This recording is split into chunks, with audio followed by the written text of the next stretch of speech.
You are watching a segment from my live late night talk show, Wake Up Tonight. Full session stream inside of my Kairos community on Patreon. And if you're looking for clarity, context, conversation, community, come check us out. And have you seen a person like me grab an artist like Bow Wow and take the artist for 2 years and try to get them to become who he became, right? If somebody did that right now, and they gave little black girls, because I got a 14-year-old daughter that basically has nobody to listen to. She's out here listening to shit that she ain't supposed to be listening to on TikTok, right? She's dancing to shit she ain't supposed to be dancing to on TikTok. And it's our responsibility to deliver artists for this group of people, but ain't nobody doing it. I can't do everything. I'm in Magic City. I'm trying to throw 20, 30,000. I can't do everything, but I'm just saying it's our responsibility to even pay attention to them. That audience from 12 to 16, niggas don't give a fuck about them. It's a void. I think if anybody has any sort of credibility to say that, it's Jermaine Dupri. Crisscross is one of my first favorite groups. I was 8 years old wearing my clothes backwards, 100%. I was 8 years old with starter caps with the tags still on there. Absolutely. I remember when Bow Wow was Mr. 106 in Park. It's TRL, right? Nike and Penny and Lil Penny and Jordan and Iverson, and NBA's Inside Stuff had like an appeal to teenagers and kids. It would come on Saturday mornings. We had magazines like Word Up and 17 and TV shows like Saved by the Bell, and Nickelodeon had like different segments of programming. Snick, absolutely.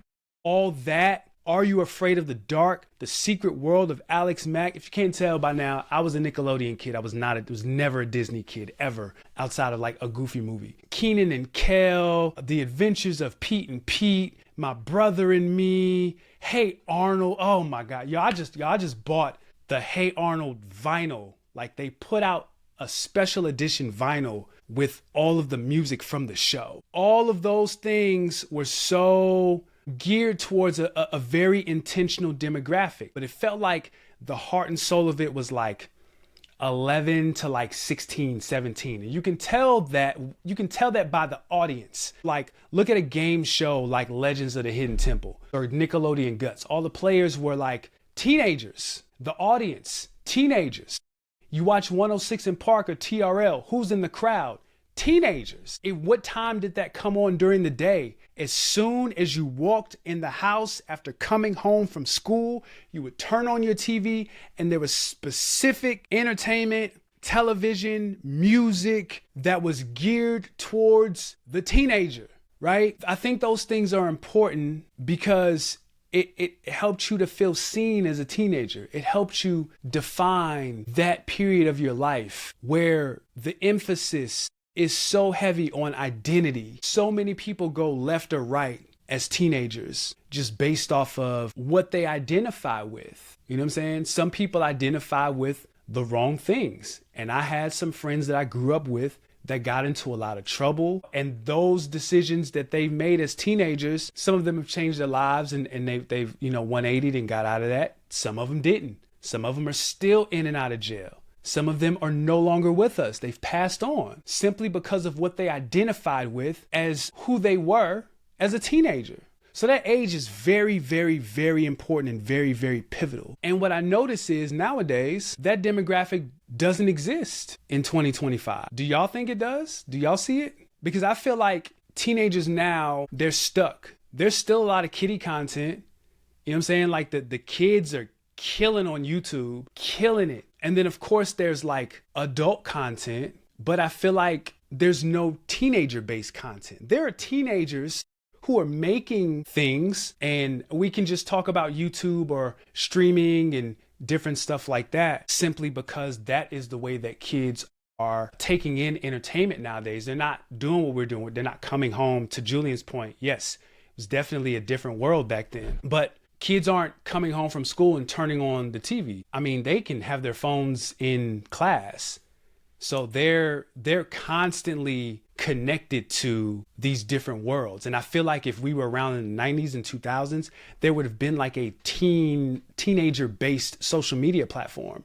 But you don't get that. You get Instagram and TikTok and Snapchat, and you know, there's like unwritten language like, oh yeah, Facebook is for the adults. TikTok was for the kids up until like the last year or two, where a lot of adults have really come into that space. Instagram is the millennial space. So those are like unwritten rules, but essentially everybody's gathered in the same places. There are no very distinct and obvious places that teenagers are gathering that are directly and easily defined. Even look at the clothes. You ever tried to shop for a preteen or a teenage girl? Let me tell you, it's impossible. The clothes are either kitty, you know, horses and rainbows and stuff on there, but then there's a sharp turn. And if you're 13 or 14 and you're shopping on, you know, Shein.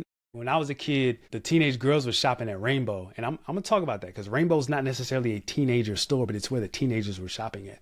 They were shopping at the Buckle, right? Now they're shopping on Shein and Pretty Little Thing and some Temu and stuff like that. That stuff is not teenager appropriate. Whether it be the cuts, the fit, sometimes some of the phrasing on the shirts, like, nah, it's definitely getting worse. And it just feels like there's no defined spaces. Even looking at something like a mall, the kids go to the mall nowadays. I'll tell you this, because there's a mall here in Columbus, Ohio called Easton, and it is the center of the city. And anywhere you go, there's bound to be teenagers at this mall. Absolutely. But there's an increased police presence as well. Like, the teenagers are there and they're just like causing a ruckus. And likely, if I was a betting man, I would say that all these kids, and again, it's not to say that this didn't exist when we were kids. This is not a back in my day video. That's not what I'm doing tonight. Because these after school programs are getting cut, they're getting defunded.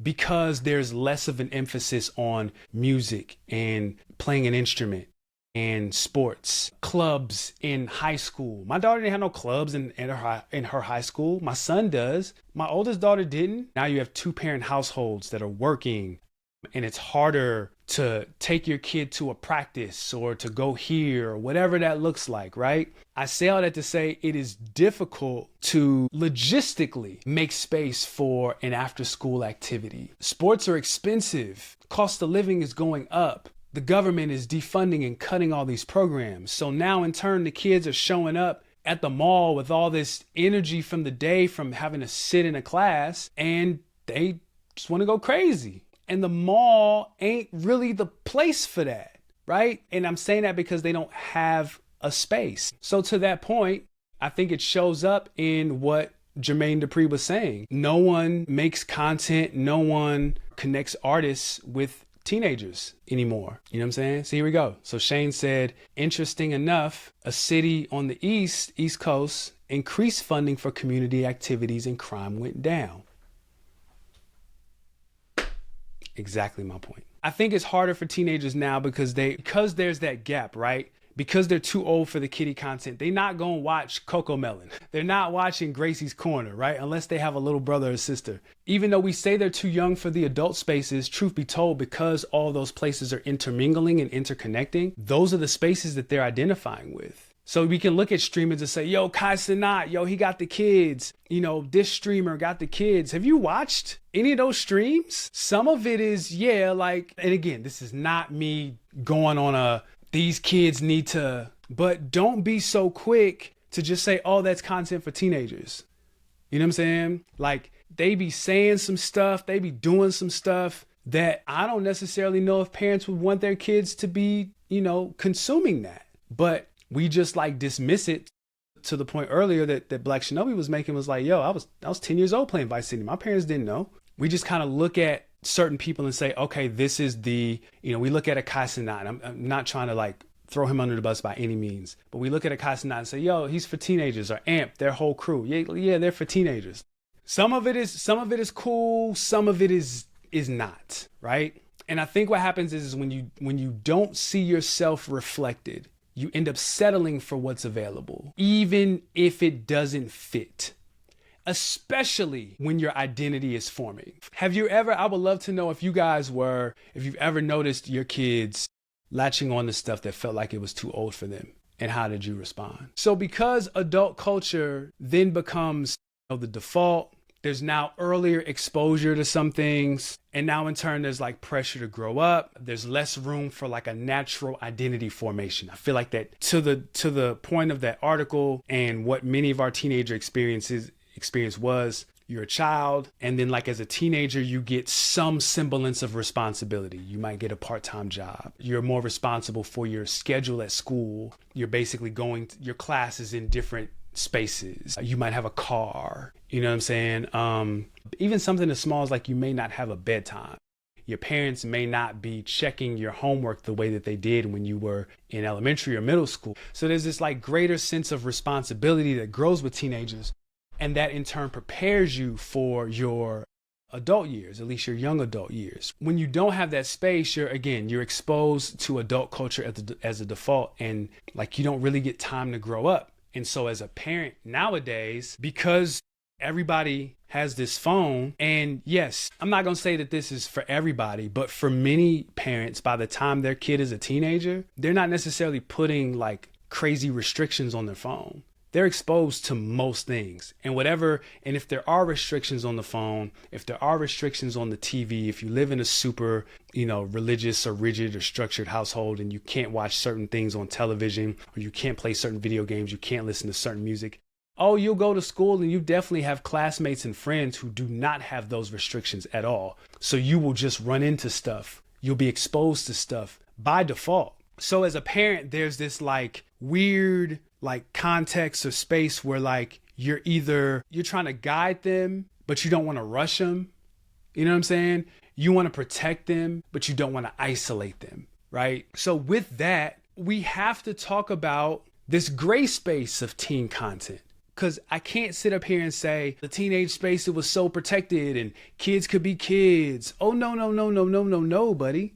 You know what I'm saying? Like best case scenario are, again, your Fresh Prince, your Boy Meets World, your Saved by the Bell. Like those television shows like were about teenagers and they touched on adult things, Jesse taking the pills to study and be valedictorian and pressures and, romantic relationships and things like that, right? So it's lighthearted, and they really need to bring it back. Like I remember Teen Summit on BET, like touching on the AIDS epidemic and, safe sex and teenage pressures. And that was a little more head on and direct, probably because they were based out of Washington, D.C. in the early 90s, and those kids were exposed to quite a bit, right? We can't sit up here and say, oh yeah, 106 in Park, TRL, it was teenage content. Like, yeah, you had your boy bands and stuff like that, but you had your adults too. And the adults maybe were making a song that was more like kid friendly, right? Ja Rule puts out Living It Up. It's a very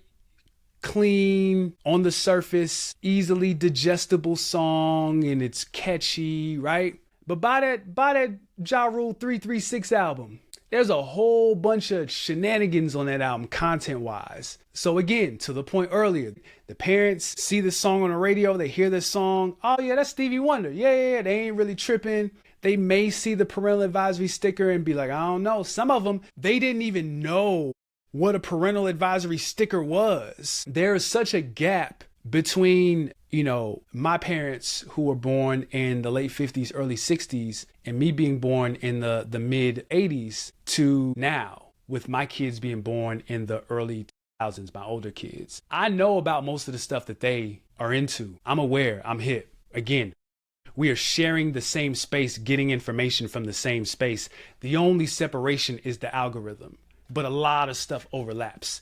Whereas I had cooler parents because they would watch BET and MTV with me, but they weren't watching all the stuff and listening to all the stuff that I was listening to and reading all the magazines that I was reading and playing the video games that I was playing. My dad would come home and watch NBC Nightly News with Tom Brokaw. You know what I'm saying? And so because of that, The adults created the space and they consumed it. And so on the positive side, there were those like guardrails and boundaries where you can't just say anything in these spaces. However, additionally, it allowed some like unsavory behavior to go in. I don't know if y'all remember. Do y'all remember when Britney Spears came out with the Baby One More Time video? In the video, she's wearing a schoolgirl outfit. I remember as a teenager there being a countdown somewhere. I don't know if it was on the internet or if it was on MTV. I have no idea. But they were counting down to Britney Spears' 18th birthday. And I was like, not knowing what it was at the time, but like being like, wait a minute, something about this ain't right. This is kind of funny. You know what I'm saying? Like, so now you have a teenager space. You have these predators who can access the space and it doesn't look crazy, but it was crazy. It wasn't all just, oh, it was so good back then and it's terrible now. Like, no, there were still dangers back then as well. And I would say another difference between then and now was that there was more education and more awareness of mental health and mental health issues and behaviors that are not healthy. And that are dangerous and harmful. Those things that were maybe taboo in the 80s, 90s, and 2000s are not so much now. And I would say because teenagers have access to so many things, they are a part of the information age. We were afforded the luxury of ignorance. There were just certain things we didn't have to know about until we were adults. Whereas you can put all of the parameters up that you want, but dog, these kids have seen some stuff at a very, very young age. As an adult, if you're not ready to address those things head on and talk about them openly and plainly, you're going to be in trouble, straight up. But I think even what's complicated is that, you know, that gray space, it mattered because it acknowledged transition, right? It gave room to like transition into adulthood gradually instead of completely skipping it entirely. But when culture stops creating those spaces, teenagers are left with two options: either stay in the kid space that feels beneath them or jump headfirst into adult content that they're not ready for. I would love to know, what is something that you remember from your teenage years that felt like a gateway into something that you probably weren't ready for and that has shaped you? Okay, so let's turn the corner and let's figure out what to do with all this information. This is for parents and mentors.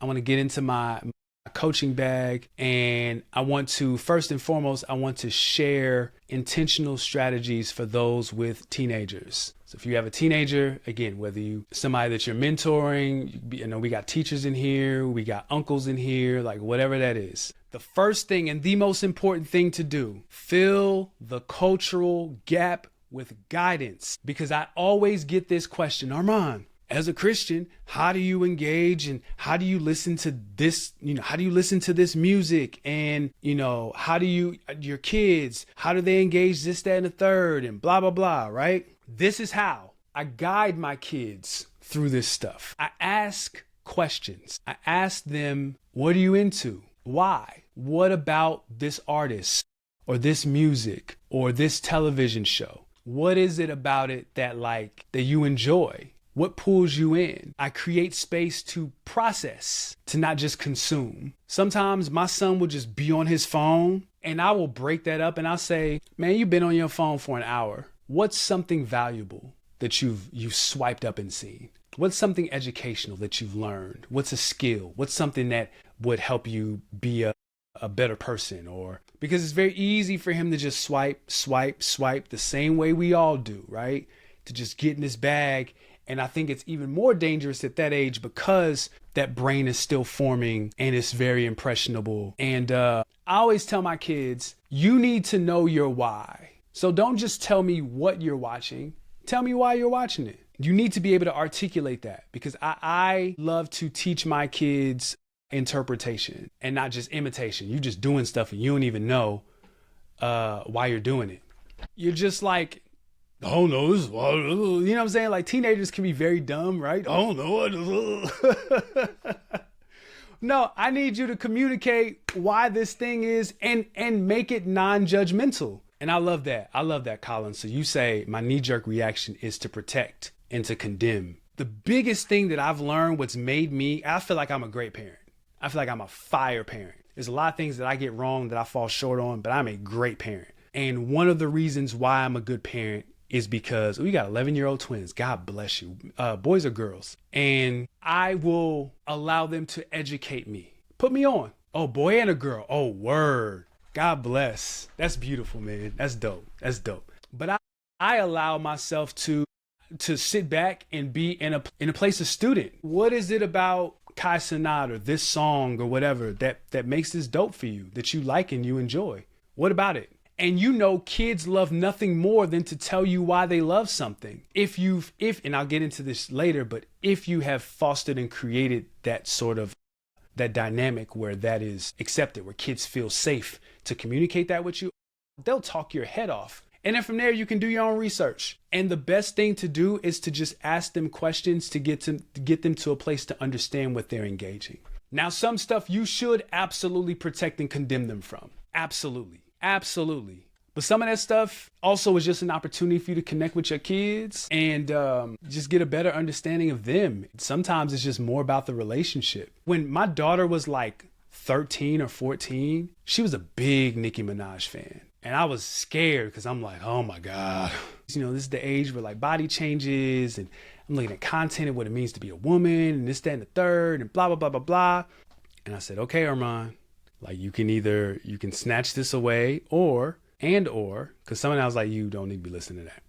But I also recognize that like I'm not around my kids 24/7. They're just going to listen to, like, I can put all parameters and we got, you know, parental controls and all that stuff. They're going to find a way around some of that stuff. But I just use that as an opportunity to have a conversation with my teenage daughter about body image. And I see the fruit of those conversations in her today as a 20-year-old. She's in the beauty industry now. She has her own skincare and she's an esthetician and like she's killing it. Those conversations open a door for her to become more curious about just like female hygiene and care and all that stuff. And like, it started from her listening to Nicki Minaj music. That was one of the catalysts. And the questions that I would ask and pushing back or whatever, she would be like, huh.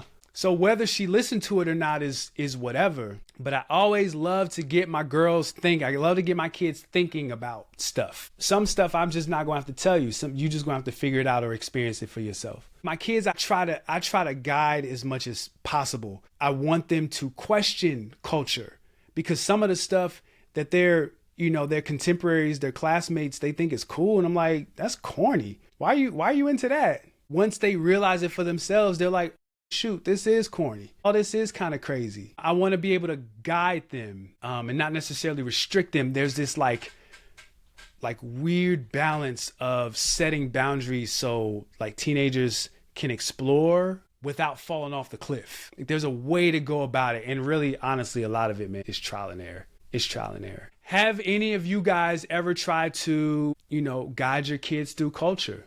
Like what worked and what didn't work? I would love to know. Leave a comment. Okay, so for teenagers, the biggest thing is to guide and create space to process. Let's talk about kids with younger parents because the work doesn't start when they become a teenager. The work starts when they are kids, 5, 6, 7, 8 years old. How are you preparing them? Or how are you preparing to guide them as they enter those teen years? What foundations are you laying down so that they'll feel seen and supported later? The worst thing to happen to me was my older kids are long distance. We're a blended family. I co-parented my older kids from 2 different states. One lived in Florida, the other lived in Colorado. I would always tell them like, yo, all we have is communication. I said in a record that I did called Pressure, communication is currency and I don't like to be broke. So we need to talk. And in that, I learned, did I want to be right or did I want to make space for my kids to feel safe around me, to really talk to me?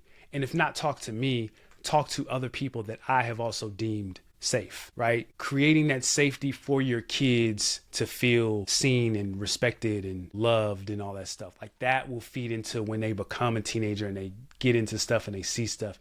That will affect how they process what they see 100%. So the thing that you want to do is you want to, number one, build communication early. You want to normalize open conversations. You want to set age-appropriate boundaries with explanations. Sometimes because I said so ain't good enough. You got to tell these kids now, especially this generation. You got to tell them why, because they're going to swipe up and see somebody on TikTok, an idiot on TikTok, explain their why, and you're going to completely disagree with that. But the only thing they're going to know is this person told me why, and my parent is not telling me why. They are dismissing me. So they're going to go with the person who's open and honest. They don't know how to discern whether this person is right or wrong or not, right? A big one is just celebrating their age now. Celebrate them being your twin girls or your twins, a boy and a girl, they're 11. Just enjoy them being 11. Because before you know it, they will be 21. One of my OGs told me the days are long and the years are short when it comes to parenthood. And that is so true. So you don't want to rush the growth because it's going to come whether you want it to or not. Like it's coming. Another big one is introducing interpretation skills early. Asking simple questions like, what do you think? Game changer. And then you want to cultivate trust before it's tested. You want your kids to already trust you before they end up in a situation and they not even second guessing. Their first thing is like, man, I got to call my dad. I got to call my mom. They're not even thinking about, oh, I'm going to get in trouble, or I know I wasn't supposed to be doing this. Their first thought is, I trust my parents. Let me call them so they can help me get out of this jam or help me process this thing. I've processed some real stuff with my older kids, some real stuff. I've been up 2, 3, 4 o'clock in the morning helping them process some life that I know is based off of the fact that I created that space to cultivate trust and build communication early and introducing those interpretation skills. And now, oh my God, my kids are so self-aware and like mindful of themselves and their emotions and their environment. And I really do believe it's because of the work that, I put in at a young age. So there's a larger conversation to be had here. And I think that conversation is about, transitional seasons. It's really what we're talking about. Teenage years are their first definitive transitional season. It's not their first season, like transition, of course, like you go from riding a big wheel to a bike, right? Of course, that's a transition. You go from using floaties to being able to jump off the diving board. Yes, of course. You know what I'm saying? Evolution, absolutely. But teenagers, those teenage years are their first major transitional season. And I believe that how a teenager handles that season, it informs how they'll handle future transitional seasons. For us, it's jobs, it's relationships, it's identity shifts. The things that I believed when I was 20, I don't believe when I'm 30. A lot of the skills that you learn when you're a teenager help you process those things when you get older. And the skills that you don't learn when you're a teenager help you process those skills. You know what I'm saying? And without those supports, we rush through them and we miss opportunities that will form and shape ourselves, right? So support looks like mentors, peers, boundaries, the importance of being seen in transitional seasons, right? Like, let me not bring up the D word, but deconstruction, right? When you have your crisis of faith, the most important thing, what separates people who navigate that successfully and people who don't, is being seen. Like, yo, I understand. I get it. I was a teenager too. There was a point in my life where I didn't trust God too. You know what I'm saying? That takes a lot of the steam out. Like, shoot, okay, I'm good, right? That is so necessary. And so I think it's important to recognize how important that transitional seasons is and why those supports are necessary for our teenagers and for our kids to successfully navigate them. I think what happens is like when culture treats these teens as future adults and not their own audience, it's like skipping steps. You can only skip steps if you know what you're doing. You know what I'm saying? If you don't know what you're doing, you skip a step. It's how you're building something and then you got leftover, nails and boards. You're like, where do these go to? Because you skip some steps. And it might work, but it might not work the way that it's supposed to work. You know what I'm saying? There may be like less supports in that thing that you built. And so you may not be able to put as much weight on there as you would if you had built it properly. And so you put too much weight on it, it's going to collapse, right? So to summarize it, man, I think the biggest takeaway is to recognize and be present in these seasons that your kids and that our generations after us are in, to be sensitive to them. And truth be told, like, we really got the sauce and we have the wisdom and the information and the knowledge for us to, help them navigate it successfully. Because to Julian's point earlier, the world is changing. And I think it is important to stay tapped in, because even though the world is changing, I believe that some principles are just always principles. They may just look different, but I think the heart behind them are very much the same. You have what you need.